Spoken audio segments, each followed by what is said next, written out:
Have our words and opinions ever been more under the microscope?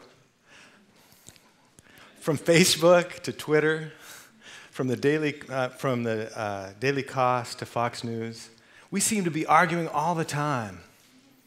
And these arguments are having an effect. In fact, recently the LA Times reports that 52% of Republicans think that Democrats are less open-minded than most Americans. 70% of Democrats think Republicans are less open-minded. And it gets worse. 46% of Republicans think Democrats are more immoral than most Americans. And 35% of Democrats think the same about Republicans. Now listen, I am all for a good argument. Argument's a really important way we have for knowing the world. But we need to learn to argue better. And by that, I don't mean some shallow platitude like, let's all just agree to disagree.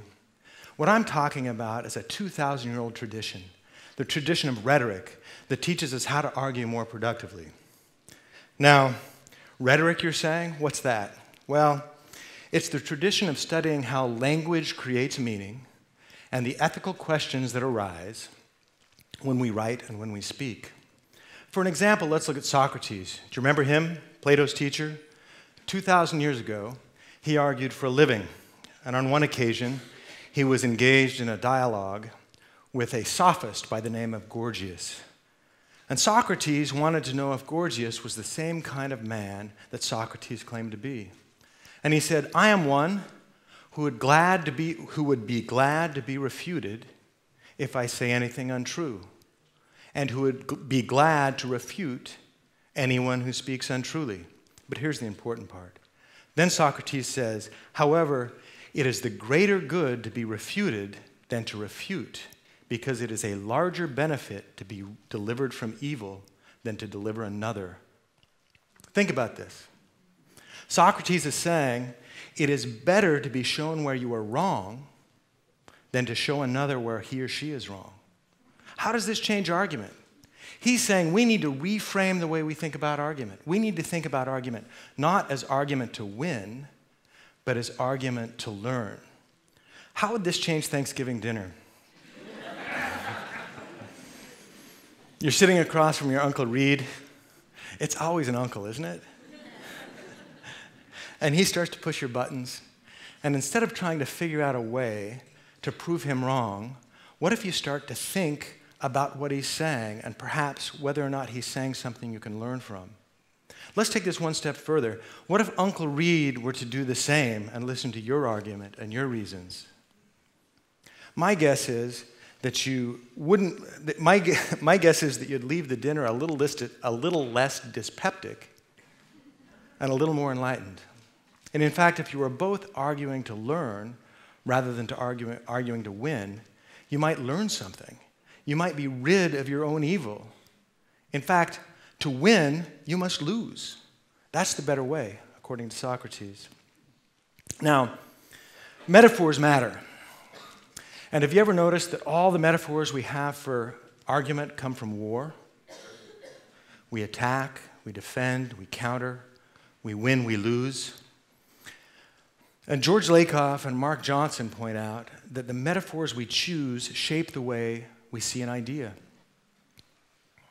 So, if we frame argument as a fight, how will we ever argue to learn?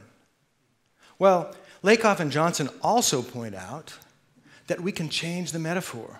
They ask us to imagine, what if we were to think about argument instead of as war, as dance? Wars are adversarial.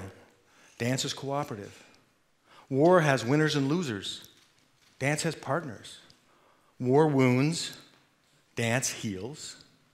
Metaphors matter, and the way we frame the argument is going to make a big difference in whether or not we can argue to learn. Now, another really useful tool in arguing to learn is a lesson we can take from American pragmatism. In 1861, Oliver Wendell Holmes Jr. was a senior at Harvard and an abolitionist. And he quit Harvard that year and he joined the Massachusetts Volunteers. And he spent the next 4 years as a Union soldier fighting in the American Civil War. During that time, he was wounded 3 times. He saw the ravages of battle. He experienced the worst horrors of war, and he almost died of dysentery. When he returned to Cambridge, he had decided that the price of war was far too high and that we must find another way. And so with William James, Charles Peirce, and others, he invented a new philosophical school called American pragmatism. And pragmatism is important because the underlying principle for American pragmatism is fallibility. That is, the underlying principle is that the only thing we can be confident in is our own ability to misunderstand, to make a mistake, to be wrong. In short, he's saying the only thing we can be certain of is our own mistakenness. Now think about this. Think about how this would change Thanksgiving. Think about how if you and your interlocutor are both aware of your own mistakenness. Think how that would change the conversation. Think how that would help us be rid of our own evil. Now, okay, back to Thanksgiving. How many times have you been driving home and you're saying to your wife or your brother or your husband, you're saying, Uncle Reed, he says that he's just defending the Second Amendment. But I know he just loves the power of guns. And how many times has Uncle Reed been driving home with Aunt Lois and said, Dave says that he just wants a safer society, but I know he just wants to take away my personal freedom. Now, both of these are examples of what Wayne Booth calls motivism. Wayne Booth was a dean at the University of Chicago in the 1960s, and he was witnessing the conflict and the rhetoric that surrounded the Vietnam War. And he was alarmed by how all sides seemed to be talking past one another. And so, as a student of rhetoric, he decided to examine what was going on, and he came up with the idea of motivism. That is, the idea that people were going to the assumed motives of their interlocutor rather than accepting their given reasons. Now, isn't Uncle Reed just a gun nut, right? Isn't he just in love? All this stuff about the Second Amendment and personal freedom, isn't this just a cover? I mean, he just really is fascinated with firearms, and he just really, is compensating for some kind of male insecurity, right? Well, maybe, but probably not. And how can I know? The only thing I can know are the reasons that Reed gives.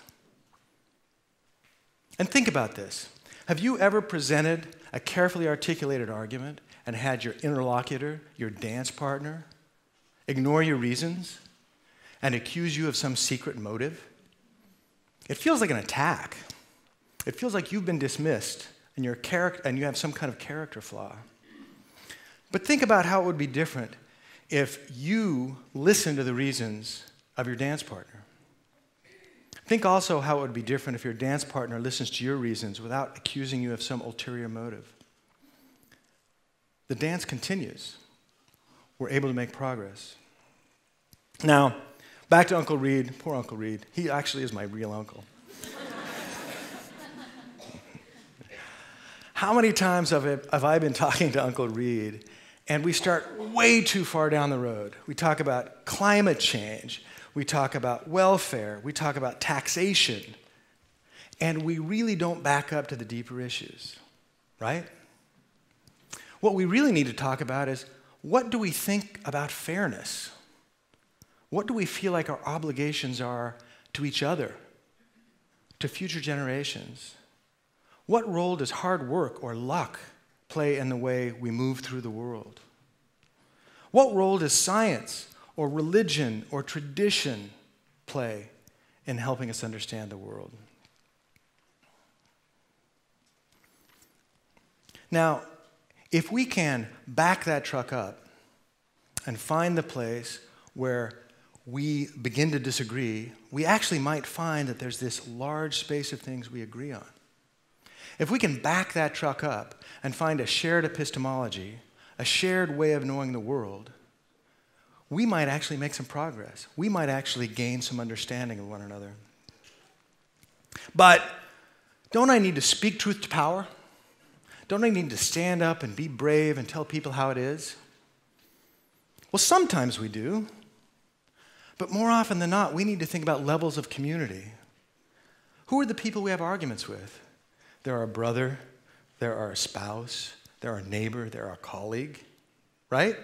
And after we have this argument, don't we need to be able to live with, work with, talk to our dance partner? So before we accuse our dance partner of being crazy, before we get self-righteous and indignant, let's think about the relationship. Let's think about the community.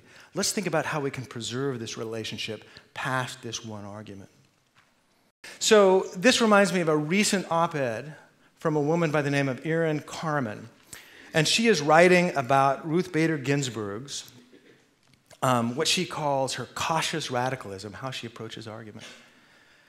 And Justice Ginsburg says, fight for the things that you care about, but do so in a way that will invite others to join you. Right? Then she warns about righteous anger.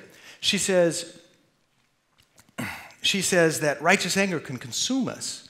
And in response to this, Ms. Carmen says, it may seem strange for a feminist to counsel against anger when those of you who are not straight white men have had to fight just to have room to express it. But the risk of burnout over fast-flaming conflict is real. Our current conversations value catharsis over strategy. This doesn't mean picking the middle point of two poles and calling it common sense. It just means thinking past instant outrage and doing sustainable work. Neither Ms. Carmen nor Justice Ginsburg are advising us to be passive about things we care about, but they're telling us to be strategic. It's really easy to be offended. It's really hard to be effective. There are a few people in this world who have led more effective lives than Justice Ginsburg. So let's take some advice from notorious RBG. Let's argue in a way that invites others to join us. Now, so far I've argued that we must argue to learn, that metaphors matter, that we must accept our own fallibility first, that reasons are important, not motives, that we must back that truck up, that levels of community must be considered, and finally, that we need to not be offended, but we need to be effective. And I want to finish with one of my favorite rhetoricians, a man by the name of Kenneth Burke. And in Kenneth Burke's study, above the window on the sash, he took a crayon and he wrote, ad bellum purificandum. And in Latin, this means towards the purification of war. And he spent his life studying rhetoric and studying how we could use words instead of fists or rifles or ICBMs. And the following quote sums up most of what I've tried to talk about today. He says, the progress of human enlightenment can go no further than in picturing people not as vicious, but as mistaken. Now, let's stop right here. If I see Uncle Reed as vicious, there's no way we can proceed. If I see him as mistaken, we can have a conversation. I mean, you can't dance with vicious, right? Burke goes on. When you add that people are necessarily mistaken, that all people are exposed to situations in which they must act as fools, that every insight carries its own special kind of blindness. Let's stop here again. So I not only need to see Uncle Reed as mistaken, I need to see myself as mistaken. I need to realize I am human, I am fallible, I am necessarily mistaken. He finishes by saying, then you complete the comic circle, returning again to the lesson of humility that underlies all great tragedy. So let's not shy away from talking about things that are important. Let's not shy away from the issues we care about. But let's do it with humility. Let's do it knowing our own humanity, our own fallibility. And if we do so, we just might complete the comic circle. We just might avoid tragedy. Thank you.